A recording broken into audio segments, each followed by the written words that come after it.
talk about business too many times. All right, hey, listen to that. We're live. Oh, hi. Welcome, America, to Get to Know the CEO. It's hosted by America's sweetheart, Eric Ryan. You're never going to believe this, but I'm America's sweetheart, Eric Ryan. Today's CEO, ready to bare her soul to the American public with the 5 questions of doom, is Dr. Sage Breslin. You were the founder and CEO of the Healing Heart Center Foundation. Is that correct?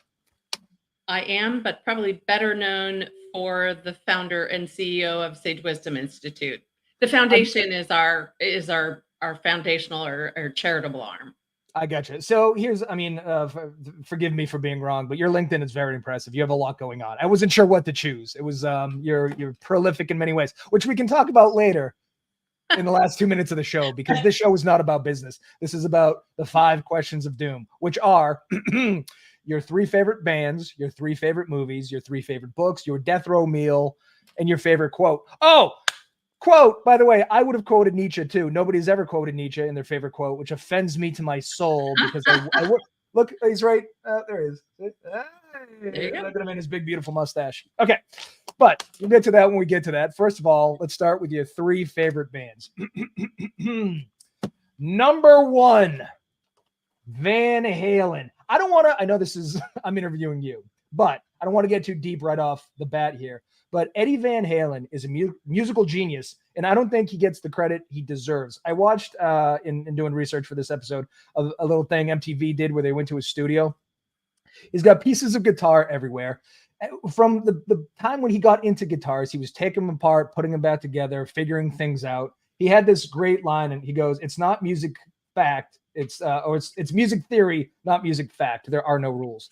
And that is just such a beautiful way to look at music and art in general. And I know because he's in a rock and roll band, we don't put him on the same pedestal as like Mozart or Beethoven, but he is a musical genius. Don't you think? Absolutely. Yeah, I actually grew up with what then was called the Von Holland family. They were neighbors of ours. And I started listening to them when you really wanted to cover your ears because, they're all very musical, but they would pick up an instrument and begin to teach themselves how to play it. And it was, like the cats would run and, you wish they'd close the garage door. And then they became brilliant. I mean, it didn't take very long. And then they were playing, at our high school dances. And then, really they rocketed to stardom. And I think, I heard that the music you love is the music you loved when you were in your sort of middle teens. Yeah. And I just think I fell in love with them, and the sound it doesn't ever leave me. Yeah, I think they say the music that plays during your high school years is the same music that plays at your funeral, which is probably true. That's hysterical. In mind. Thank you very much. Van Halen being your high school band is pretty batshit crazy. I don't. There's not a lot of. Obviously, but a lot of people didn't have bands that went on to superstardom playing. Yeah. Wow. When it happened, they just rocketed. It was amazing. Okay, so I guess you prefer the original lineup as opposed to the Eddie or the Sammy Hagar version. I think there was a slightly different sound with Sammy, and I think it was a fantastic shift when they needed to shift.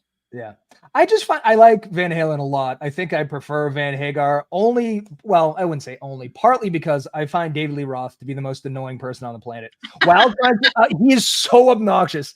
I tried to I do a lot of research, and he was on Rogan, and he had some interesting stories to tell.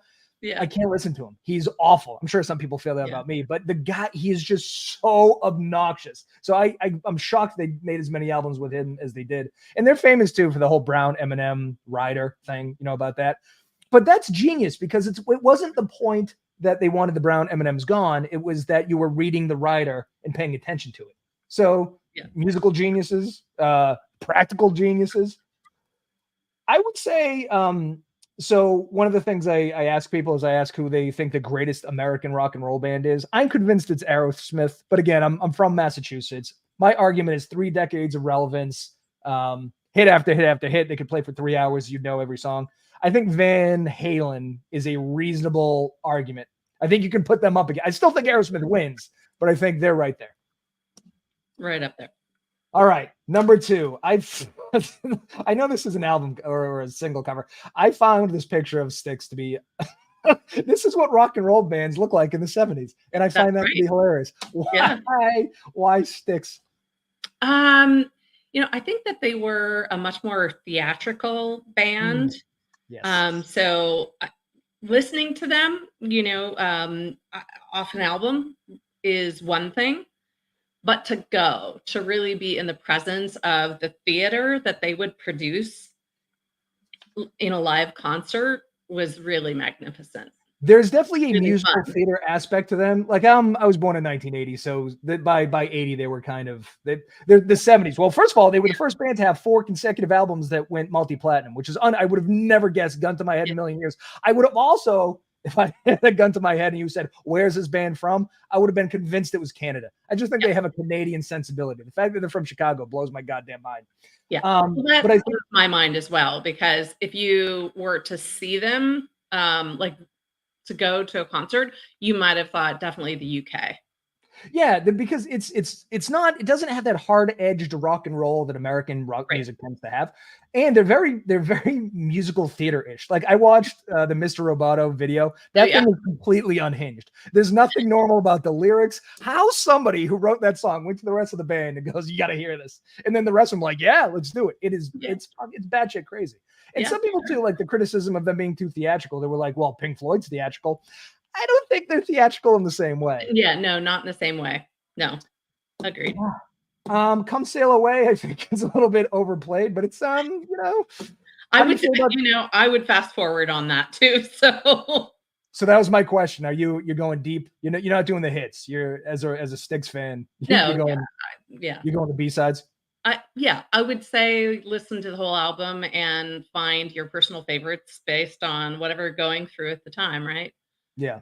I mean, they don't look like a band that did a lot of drugs, but there's no way they weren't high when they wrote Mr. Roboto. There's no they could possibly be sober and come up with that concept. All right. Your third, boy, she was a little tough to do research on. Is it this is her, Dawn, was it Mitchell? Yeah. So she's a singer-songwriter from Southern California. Do I have that right? Yeah. No Wikipedia, but she does have a Spotify channel that I listen to. Singer-songwriter, right? What's your connection with her? I know Dawn through a personal friend, a mutual friend of ours. And in fact, I'm ordained. And so I officiated a wedding 2 years ago now. And Dawn did most of the music for the reception. So she's just an incredible human. It's very rare to meet a pure spirit and then to hear it musically as well. She's somebody that I think should go on The Voice because I think she would just rocket to stardom. She has an amazing presence about her. Her music is very, as I said, pure is the word I would use. And just a really talented individual. I think now that you mentioned her on this show, she's going to go multi-platinum. We're star makers. Yeah, it's going to be gigantic. I like that you did a singer-songwriter because I have this theory that everybody should have a singer-songwriter like that they're super into. Mine's Warren Zevon. He's dead. Okay. But I think everyone should have a guy or a lady with a guitar who sings sweet little songs, right? Yeah, sure. We all get quiet sometimes, right? Yeah, sometimes. Maybe not you. No. I do. So is she still making music? Because I looked up a bunch of her stuff on YouTube. It's 14 years ago. It looks like she did a bunch of stuff back then, but she's still active. She is still active. She plays she plays with another band, and for the life of me, I don't remember the name. But she's raising a little girl right now. So parenthood is such a pain in the ass. It crushes all your hopes and dreams. I think that she is in love with, being a mom and she fits music around that. Yeah. I kind of like being a parent. It's all right. All right. These are your 3 favorite movies. Number 1, like I mentioned off air, none of your bands, none of your movie selections have ever made this list before, although I'm not sure why. Dances with Wolves is sort of universally beloved. So these are the Rotten Tomato scores, 87% critic, 87% audience. I'm not sure who the 13% of people that don't like this movie is. Like, what are you trying to prove by saying that you don't like Dances with Wolves? It got a lot of credit for treating Native American characters as fully formed human beings instead of caricatures. I read that a lot of the cast learned the Sioux dialect that they speak, which is a nice touch. And Kevin Costner was absolutely on fire. Some of the 80s, some of the 90s. Bull Durham, Field of Dreams, JFK, The Untouchables, Robin Hood, The Bodyguard, this thing. The man is worth $400 million. Did you know that? Oh, boy. Being in a bunch of Hollywood hits is good for your bank account, it turns out. Yeah, and I like almost all of those movies, actually. So he was killing it. No, I don't think he gets credit. He's like Eddie Van Halen. He doesn't get the credit he deserves. So what do you love about this? I loved where it was set. I loved that it wasn't just another boxed location. I loved that it had historical significance. I love that it was, that it did take into account the history of these people. And I don't know. There's just so much about it. I actually think I got and watched the 5-hour version after seeing it in the theater. So you watched Dances with Wolves for 3 hours, and you're like, "Holy, I need another 2 hours." Let me do it again. I have to start crying though. I had to wait for months before I took out the 5-hour version. Yeah. I think it's one of those things too, where like, I don't play guitar, but if I did, then Eddie Van Halen's guitar would be even crazier to me. I'm not like a cinematography guy, but that watching this, that the cinematography is unbelievable. Everything is so pretty. Yes. Yeah, absolutely. It also said that Kevin Costner struggled financially to get this thing funded through Hollywood because nobody wanted to do Westerns at the time. And this movie crushed it at the box office. And then all of a sudden, I think post this, you got like The Unforgiven and Tombstone. Wide Earp. I think it kicked off a little bit of a Western revival in Hollywood. Yeah. And I don't know what I would do with my life if I didn't have Tombstone and Val Kilmer's Doc Holliday, which is one of the finest performances of all time. Absolutely. Okay. I'm a Val fan, so. Oh, Val Kilmer, what a gift. This is another guy, Batman, Iceman, Doc Holliday. He had a 5-year period where he was absolutely on fire. Heat? Yeah. Oh my God, that was so good. Your next movie really made me think poorly of humanity because while doing the research, it's 71% critic score, 77 audience score. I was in love with this movie when I was a kid. I had it on VHS. I consider it a perfect movie, but some people thought it was like, I don't know, over the top and ridiculous. It's supposed to be. It's Robin Williams in drag trying to see his children. What did you expect? Yeah. I love everything about this movie. The fact that I read some negative reviews bothers me to my soul. Me too. I'm not sure that I would want to hang out with somebody who didn't think it was like absolutely one of the best 5 movies. It's so good. And I'm a huge stand-up fan, but I don't particularly like Robin Williams because it's just unhinged. It's hard to keep up with. It's a lot to think about. This gave him like some bumpers and it's perfection. It'll let you know what I mean? It slowed him down a little bit, but then when he goes nuts, and it's beautiful. But yeah, he's also always had this thing where he's very funny, but I think there's a real humanity to Robin Williams, and that comes through in this movie too. He's a very sweet guy, I think. Yeah. So, I think that it had morals and values. So we were used to, like, if you ever saw Robin Williams in a live like stand up or, especially when he was using. You're right. You really couldn't keep up with it. You're laughing so hard, you're crying. There's mucus coming from your nose, and you can't even get a breath because you're laughing so hard.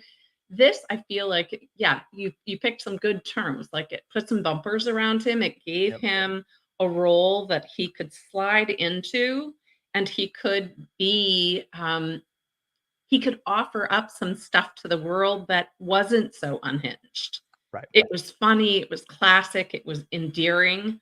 But I think it was a relatively G movie, and you don't see a lot of that. You don't see a lot of that where everybody keeps on wanting to go up and see it again and again and again. Nope. And this is a rant I go on all the time. This is the problem with streaming services. It has killed the mid-budget movie. And when you kill mid-budget movies, you kill comedies. This was one of the highest grossing movies of 1993. I'm sure it didn't cost what The Avengers costs. Yeah. But back then people went to the theater because we didn't have streaming services. And then you could make a movie on the back end with VHS and then eventually DVD rentals and sales. Right. Now that we don't have that anymore, you have to make $1 billion at the box office, which means you need to spend $500 million to get, to the point with advertising and make it a blockbuster. And everything else. It sucks because talk about this on the show all the time. I love comedies. I think the last comedy I saw in the theater was probably Superbad, and that was 2007. Nobody makes comedies anymore. It's not, I go, but nobody fucking makes them. It's crazy. Yeah. Yeah. Robin Williams also improvised many of his lines and then would break the cast, so they have to do multiple takes. I'm sure doing a movie with Robin Williams got annoying after a while. Oh my God, just say the lines. Yeah. Yeah. 10 stars. Though. Or just make the movie he's making, like it was, one or the other. I think it is a little bit of set and setting too. Like I said, I had this VHS as a kid and I thought it was it's just the fact that people don't like this movie. What's wrong with the world? Okay. Number 3, Butch Cassidy and the Sundance Kid. Brad Pitt. Told you I do my research. Brad Pitt said this was the original buddy comedy, which I can't say whether or not that's true or not. Ben Stiller. So this is one of those movies. I think, how some bands are like very like musicians bands. I think this is an actor's movie because the chemistry in the script is so tight and so good. Ben Stiller would say like, he goes, you don't understand, in Hollywood, nobody writes in the script, and now you have to have this unbelievable moment of chemistry between two characters. Right. It jumps off the screen. They go, okay, we can do that. These guys just had it, and it's unbelievable. Yeah, I mean, that's the art of casting. It's when you've read the script and you can feel that resonance between 2 people or 4 people or 10 people or whatever, and you just know it's going to happen. But it's something that you can't make happen. It's something that I think you hope happen. Oh, they did it. They reprised the thing, the Sting. 89% critic, 92 audience scores. But you have 2 Westerns. Were you aware? Did you know there was going to be a little symmetry there? I didn't even think about that. I think it was more like different times of my life. I thought, well, I could just give you my last 3 favorite movies, but like, what fun is that? No, that's lame. I could have put Top Gun up there too, but I didn't. Oh, I reached further back and got this. Some of my first favorites. So did you watch this as a kid? Is this one of those things that, Yes.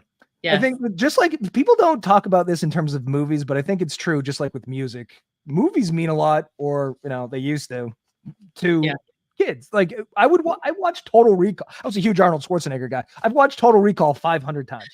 Like that really spoke I didn't even think that was his best, but I think I just happen to own it. Well, that was another thing too. If you happen to own a movie, you watched it a million times because you couldn't just tell your fucking cable box to put it on. So I think the movies we watched as kids also had a big impact on us. But inarguably, these are two gorgeous fellas that have unbelievable chemistry. Okay, so here's a little factoid. So my first time I was somebody's girlfriend, I think I was 10, and it was in 6th grade, and I dated Dennis Stanfield Jr., and his dad was the president of 20th Century Fox. Oh, you should have stuck with that guy. I don't know if you're married or who you're married to. I'm not. I happened to be over on a Saturday afternoon and was invited to stay for dinner. And Robert Redford happened to be at the table. So your high school band was Van Halen. You dated the son of the president of 20th Century Fox. You've had an interesting life. And I didn't really, obviously I knew who he was. I didn't fangirl. I think because my parents and grandparents wouldn't have stood for that. I was very respectful, and he and Dennis Stanfield Sr. were having a political conversation. And he asked me my input, and I just remember thinking, like, I'm going to have to develop some opinions here. But he was really lovely because he was kind of educational in the way he asked me to kind of join the debate. But even as a 10-year-old, he didn't just say like, well, let the kids have, dinner in the kitchen or something. He was like, okay. You're like, Mr. Redford, you're obviously very famous, but I'm 10. What are you asking me my political opinion? Well, except that, I think by then I'd probably seen Butch Cassidy and the Sundance Kid, and, Yeah. Wow. Well, sounds like a nice guy. He was a nice guy. He is a nice guy. Good. I'm glad. It sucks when your heroes suck. All right, let's go to books. Your first one, Bird by Bird. I had not heard of this. I did watch, like I mentioned, the Green Room. I mentioned it. I listened to her TED Talk. This is sort of it's a book about writing, but it's I think a common thread with your books, sort of spiritual. I think she takes a spiritual approach to all of this, like the idea that you're going to have a bunch of shitty first drafts and that perfectionism is paralyzing. I think this goes above and beyond her writing advice per se. Yeah. It's an interesting thing. I do write, I've written several screenplays as well. I've got 5 books on the market. Something about, I didn't try to read Bird by Bird because I was a writer or because I wanted to know how to write. I read it at the suggestion of a friend who is also a very good writer. And I fell in love with it because it caused me to love her language. Mm. It caused me to love language so that when I write, I want somebody to love the language that's pouring out of me. I don't want to write something that's just pedantic and measured and formulaic. And so you don't ever really even understand that she's teaching you about writing when you read it. It's, I feel like, much more like reading a novel. Interesting. I'm glad that you said that about writing styles, because I read predominantly nonfiction, but within the nonfiction realm, nobody has style. I would say Malcolm Gladwell fucking crushes it. He's styled. Gladwell sounds like Gladwell. I think most nonfiction reads like textbooks. And that really bothers me, because I'm like, you can have style and substance. Sure. But I found, even in the world of fiction, that it's not, I don't think people are heavily styled. I feel like a lot of people sound the same. And I think that's such a missed opportunity, particularly there. Like, I'm a huge Kurt Vonnegut fan. I think if you gave me 3 paragraphs, I'd pick out Vonnegut. And that's how, with music, I'm pretty sure I could pick out Van Halen, like a guitar riff, So I'm glad that somebody's out there going like, you could fucking have your own style, right? Yeah, definitely. I think another thing that I thought about this when I was doing the research on this book is, one of my favorite books is this thing called Religion for Atheists. It's by Alain Bottom. And this whole thing is like, all right, I'm an agnostic or an atheist. I'm never going to run into someone who's spiritual or religious. We're not going to debate. And then one of us goes, you know what? You're right. I'm going to church next Sunday. Or, that's never going to happen. So the point of Religion for Atheists is, he's like, let's take from what religion does well in a secular way. For instance, the calendar, they have celebration. We don't have a Darwin Day, so I still celebrate Christmas. We don't, we're not getting Darwin presents under the Darwin tree. And that sucks, because getting together and having a good time, religion owns that. We just don't have that. One of his other points was that in church, they tell you the same thing over and over and over and over, because that's how humans learn. They got to drill it into your stupid brain. Where in the secular world, if you took a course on Plato in your freshman year in college, they're like, you got it. Go out there and do some philosophizing. You don't. You have to be told the same thing over and over and over. Yeah. Part of what she's saying here is very self-help booky in the idea that, yes, your first draft is going to suck. You have to keep doing it. Perfectionism is paralyzing. And you go, why do you keep needing to hear this? Because humans need to hear the same shit over and over and over. We just do. Right. So I don't know why I smushed those two things together, but I think a lot of self-help books tend to repeat themselves, but by design, because you can't just tell us something once and we get it. We're dumb animals, Anyway, speaking of spiritual journeys, The Alchemist, also a spiritual journey, young man Santiago. So why do you like The Alchemist? It kind of reminds me of Jesus's parables, like, the story it's an interesting, fascinating story, but then somewhere along the line, you realize it's more than the story, like that it's affecting you internally, and you begin to sort of question things that maybe you need to question and surrender to certain, facts or truths. And I just thought it was very well done. I also think that the fact that so many people have read The Alchemist and love it, there's something to be said about that.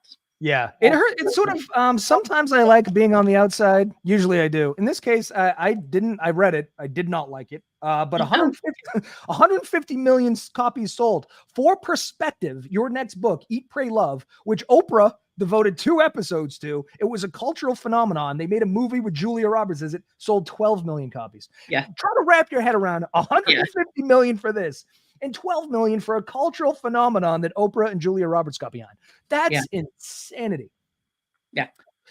I will say about The Alchemist again, like, because I'm, agnostic. I don't like this. It was a lot of spiritual lesson after spiritual lesson. I was like, all right, I get it. Enough already. Yeah, it was like 3 pages in. I'm like, oh my God, again with the learning.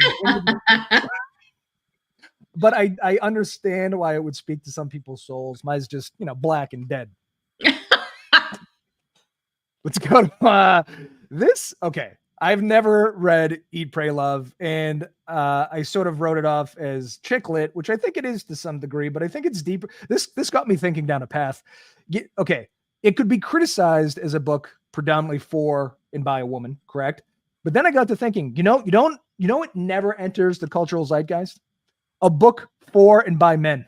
There was never like a book that all the guys get together like, holy shit. I was watching a football game the other day, hunting and reading this book. We just don't do this. And I think you were clearly the fairer of the species. My wife's a part of a book club that, like, for women, that's a normal thing to do. If you get a whole bunch of guys together reading books, be like, what the fuck are you talking about? So the fact that you guys still have works of literature that come out and you all sort of get behind and read just means that you're smarter than us. And I think we all know that, but it has really brought it home. All right. So Eat, Pray, Love. Why do you like Eat, Pray, Love?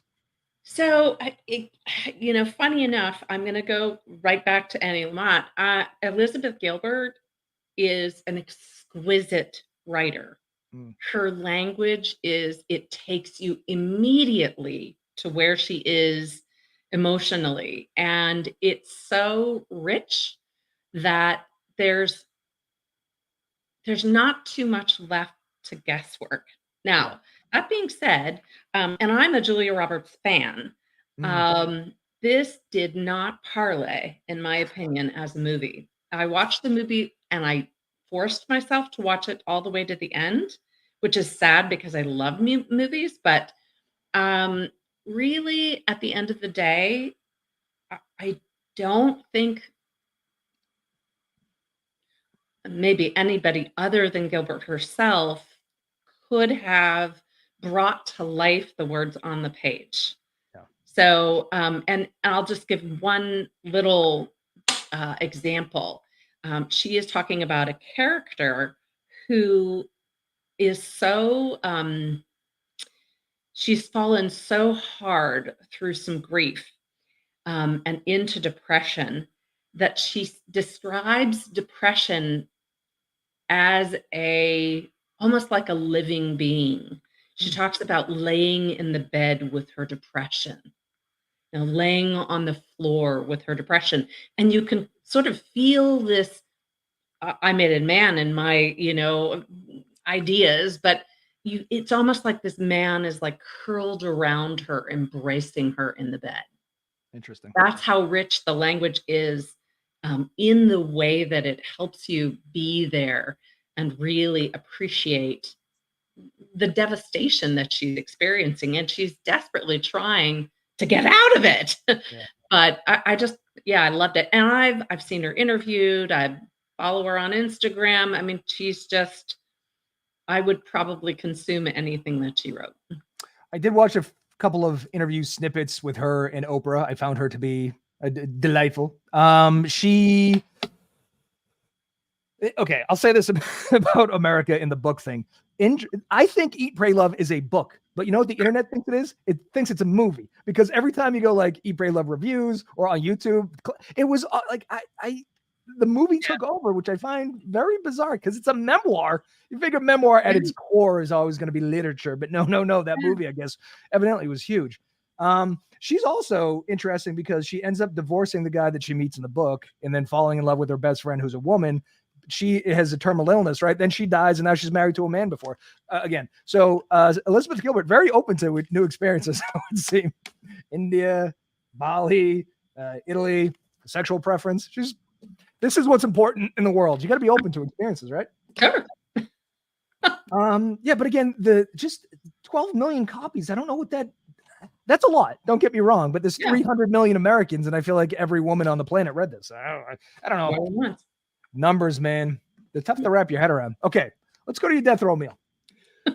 I've pieced together that you might like seafood. I don't know how I did this, but maybe a little bit, yeah. Yeah, this is the most seafoody death row meal I've ever seen, which is I'm not criticizing you. I'm just making an observation. First off, when you said the death row meal and you were like, okay, 2 appetizers, 2 sides, 2 main courses, 2 drinks, and a dessert, I thought, okay, first of all, I'm going to be barfing by the time they give me the injection. Okay, so you took lightness of the fare into consideration. Most people go the opposite, and they go, I'm about to die. I'm going to eat every awful thing. But you were like, I want to feel fresh when I'm put to death.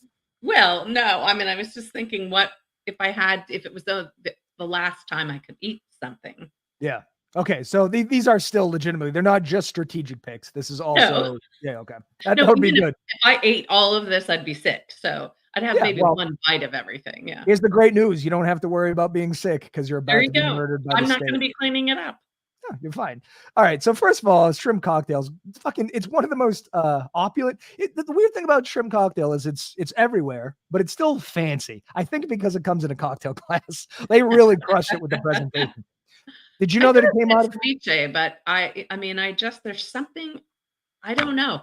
I wonder if it's just that I had it since I was very small, or I don't know. I'd like it. I like the aggressiveness of the cocktail sauce. The cocktail sauce is unlike other red sauces because it really punches you in the face. It could be the shit ton of horseradish that they throw in there. Yes, that's probably it. Yeah, I know you do. They took a very nice.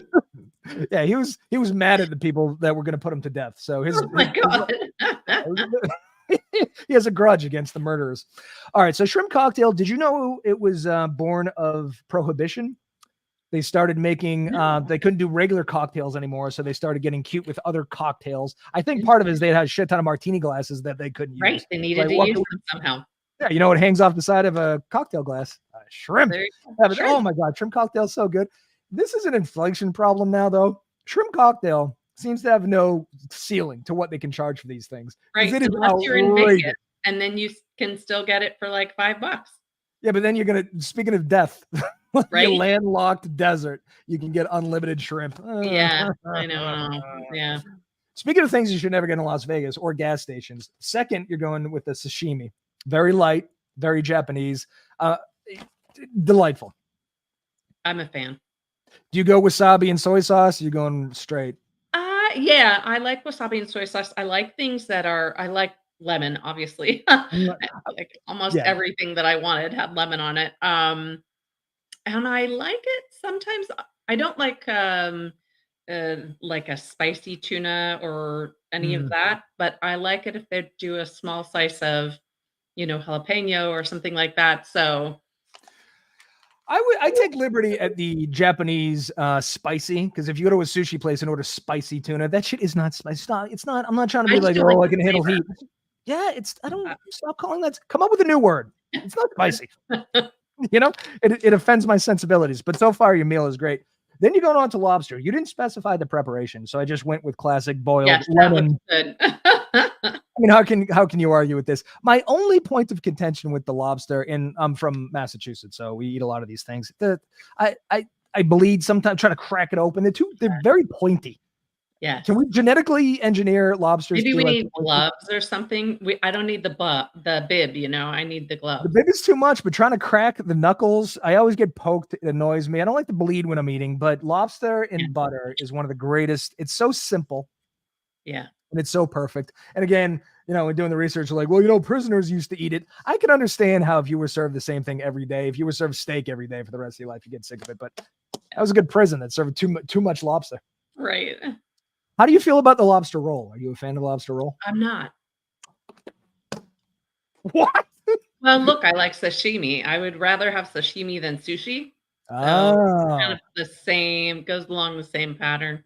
Interesting. So you like the simplicity of the thing. You don't want any of the bells and whistles, no accoutrements. You just want lemon in the thing, seemingly. Yeah, pretty much. Interesting. Okay, well, this next one is swordfish. So this has a little bit of well, they put some parsley on there. I gotta tell you, I don't think I've had great swordfish because I think I don't the fish to flavor ratio I feel is off in a swordfish.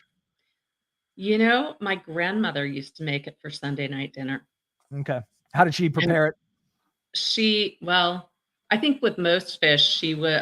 Again, she was a purist. She cooked, all the vegetables in the back garden. So she would, I think, put a cheesecloth over it so that when it came out, it would pull the skin off. But yeah, lemon and a little aromat, which is like our Swiss seasoning, and very gentle flavors, and let the fish speak for itself. Yeah. I think see in the fish, I don't know, timeline, I don't know what you would call it. I'm a big salmon fan because salmon tastes like fish. You can't get away from that. It's like, what? Salmon tastes like salmon. Nobody ever goes, oh, this tastes like chicken. No, it doesn't. It tastes like whatever salmon tastes salmon, like. Right? Yeah. I think whitefish tends to flavor it with something. If you put ingredients with it, it can take that on. But it's still going to taste like salmon. It's such an aggressive flavor. I think I'm piecing together right now that I just like aggressive everything. Okay. Cocktail sauce, but I don't want cocktail sauce on salmon. That wouldn't. No, that would be bad. Yeah. It's good on salmon though. A little lemon. See, little lemon, little dill. Yeah. Can't argue with that. All right, and then we're moving on to your the second half of your meal. You're going with a salad with a lemon vinaigrette.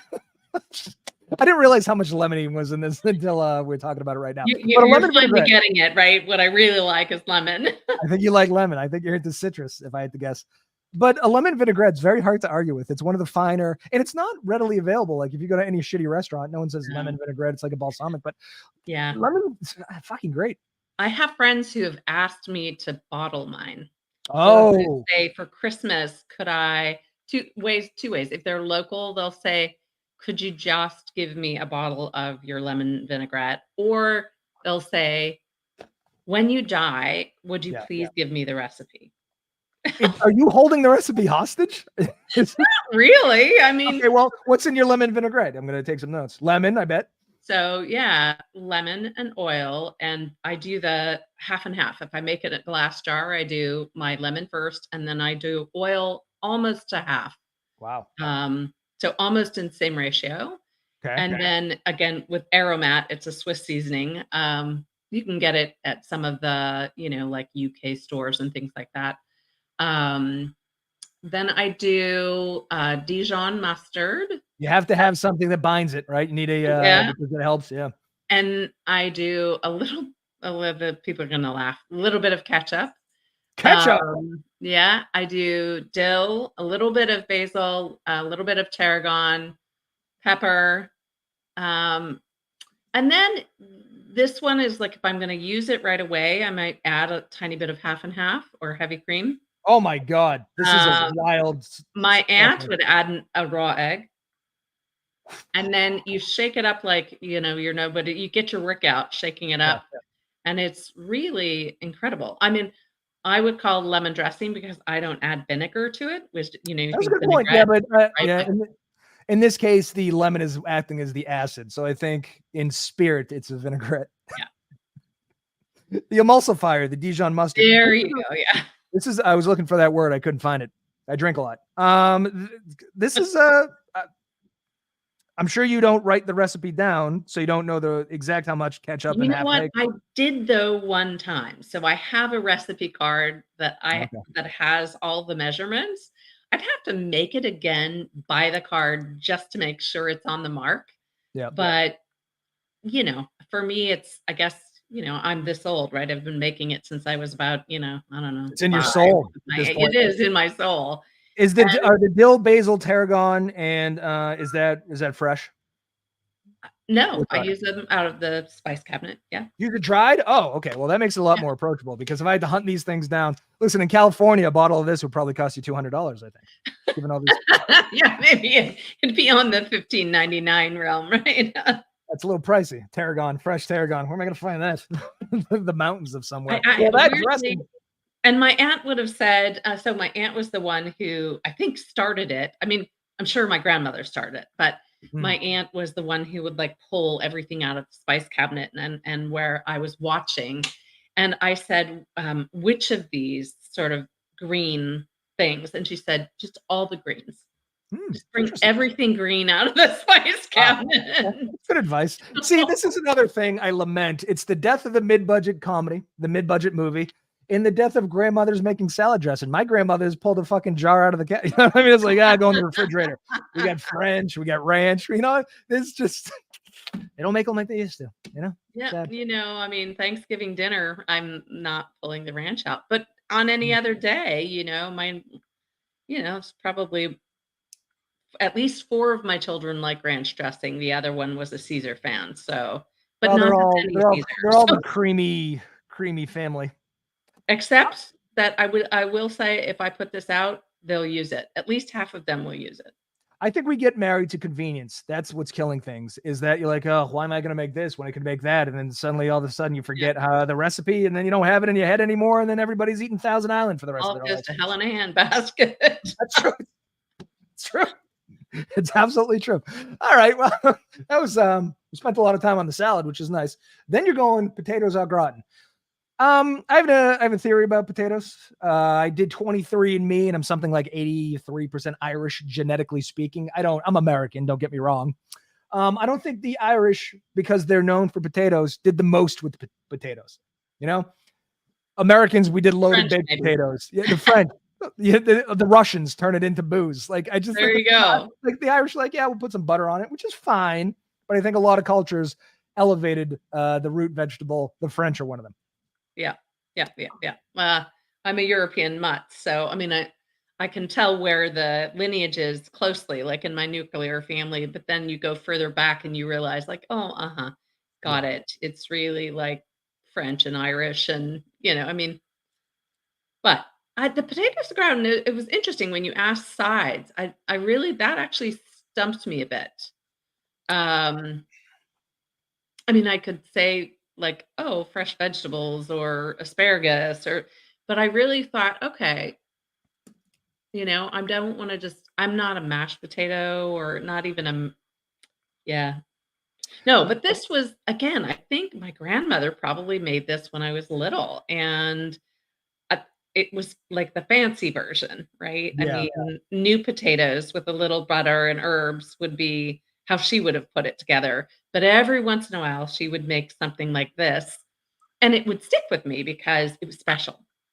The thing about food is the best version of anything is going to be ungoddamn believable. So if you go, I don't like hot dogs, bullshit, because I'm sure there's $100 hot dog out there that will blow your mind. This is potatoes and cheese. Now, you could put like squeezed cheese in a bag of Lay's and be like, that has no credibility. I mean, it tastes all right, but like elevated to its highest level, potatoes and cheese is going to be ungoddamn believable, and that's what the French did here. Because isn't the sauce like a bechamel? Like they're not. Yeah, they don't screw around. What I like about this in terms of your answers is it's the first true steakhouse side. A lot of people go their traditional steakhouse sides when they do this. Right. You've gone all very healthy, but you're like, fuck it with the side. Let's throw this in. I'm getting the needle anyway. Yeah, it's time to carb up, and you've done it here. Then you went for drinks. Well, you did water with lemon, I suppose, predictably so. Yes. Sorry. Listen, I drink water and lemon every didn't morning. Realize how much. I'm like, okay. I like water and lemon in the sense that I drink it every day, but I don't know that I'm bringing it. It's refreshing. I'll give it that. Yes. I mean, it's all this food, We're supposed to drink water. The only thing I think that makes it palatable is a little bit of lemon, because otherwise it's very boring. So then you went Chardonnay. I'm not a wine guy. I'm a bourbon drinker, but I'm always shocked when people don't specify like, vineyard vintage year, but you're just going Chardonnay, whatever it is, give it to me. My uncle signed me up for the Greenwich Hills, like wine club. So once a year for my birthday, I get something from Greenwich. And so if I were probably to choose a Chardonnay, I'd probably choose their Chardonnay. I mean, there are others that I think are fantastic. I like Rayburn. It's, it's a reasonably priced Chardonnay, but the Greenwich Hills Chardonnay is really fantastic. I love wine culture because it allowed pretentiousness to seep into alcoholism. You know, like, like people that drink wine really like to pretend that they like the tannins. No, this tastes like fresh cut garden hose. I've heard.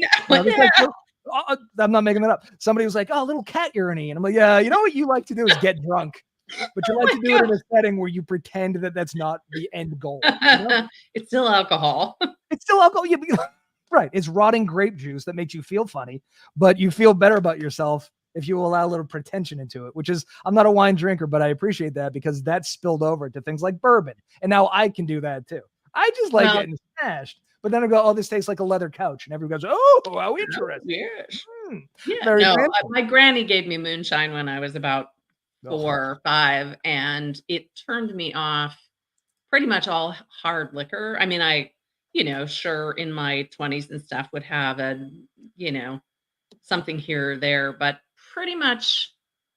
pretty much stay away from actual liquor. I just, it's a weird like PTSD thing. So well, I would advise is very palatable. I don't want to tell you how to live your life, but we're in the golden age of everything right now. And listen, I'm no moonshine fan, but they're making Eggo waffled moonshine. I'm not making this up either. We've come so far. I don't, it doesn't appeal to me, but I'm just saying we're really pushing the boundaries when it comes. I say this all the time. We're in the golden age of food and alcoholism. Because if you were drunk in 1972, all you had is what? Miller High Life. Now you can get drunk in a million different Passionberry Trulies.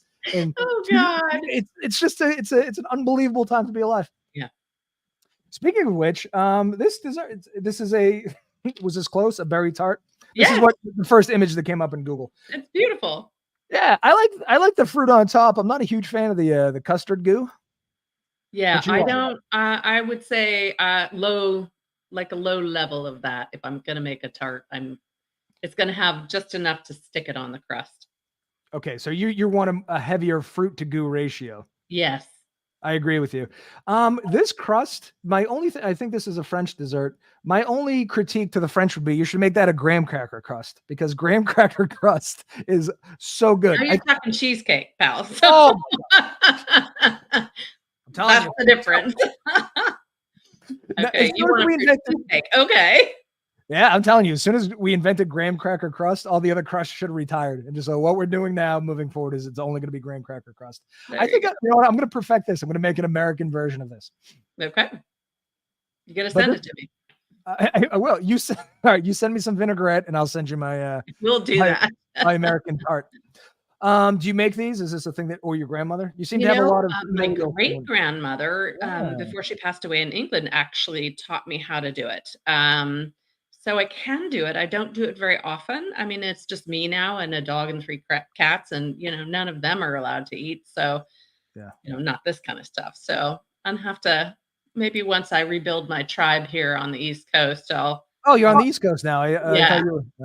I was in California for most of my life, and now I am in South Coastal New Jersey, and so now I've kind of got to meet people and develop friendships, and then I'll start doing this again and invite people over. I have a suggestion for meeting people in New Jersey. Get yourself a nice little cart. Go through the neighborhood with your vinaigrette and some fruit tarts. And just knock on doors. I think that'll open up a lot of opportunities for you. Yeah, it might. Yeah. You're welcome for that. That's genius advice. Your quote, finally. Nietzsche has said so many smart things. I got a bunch of his books, including his biography back here. One of many biographies. Not the first time ever quoted. And this is sort of a deep track. I mean, this isn't one of his whatever doesn't kill you makes you stronger, or right. God is dead and we killed him. No, this is he who was drawn back only in order to have room for his leap. What does this mean to you? I actually, it was one of the quotes that I included in my 4th book, which starts every day with a quote. And this, I think, is in January, which is about rebirth. And I think January tends to be kind of a dark time for people. There's a lot of self-degradation in January because people gain weight over the holidays, and then they're, feel ashamed and embarrassed and guilty and blah, blah, blah. And, but they also want to be able to move forward and out of it. And so when I saw the quote, I really love the idea that it's really saying, sometimes we do take a step back, and that's okay, because that is how many of us make that forward movement, that forward progress. Even just taking a step away to contemplate things before you leap forward. So, yeah. I think that makes sense. I think humans are strange. I think we have this view of happiness that we just keep getting happier and happier and happier. When in actuality, truth, happiness looks like this: we go up, we go down, we go up, we go down. In some cases, you take giant steps backwards and then huge steps forward. Tom Brady, winner of 7 Super Bowls, didn't win 14 seasons, but those 7 made up for it. That's that thing, Sure. Sometimes hang on. See, everything comes back to football. Thank you for being on. Do you want to take this time to tell people where they can find more of you, see your stuff? What do you, Sure. where they can buy your books? The whole thing. Yeah. Well, if you put Sage Breslin in on Amazon, eventually you'll find me. Amazon is a tough algorithm. But I think all 4 books are available through Amazon, especially the last 2. The one that I was talking about is called Daily Pearls, 365 Days of Sage Wisdom. And it honestly is probably my favorite book that I've written, because it wasn't just simple. I thought it was going to be simple to write. I didn't realize I did monthly themes. And so it was a taxing book to write, but I still get it. I have a membership available on Sage Wisdom Institute where you can actually get a piece of wisdom every day. For a little bit more than $1 a day, it comes to your email every day. So that's been really fun. That makes it feel alive for me.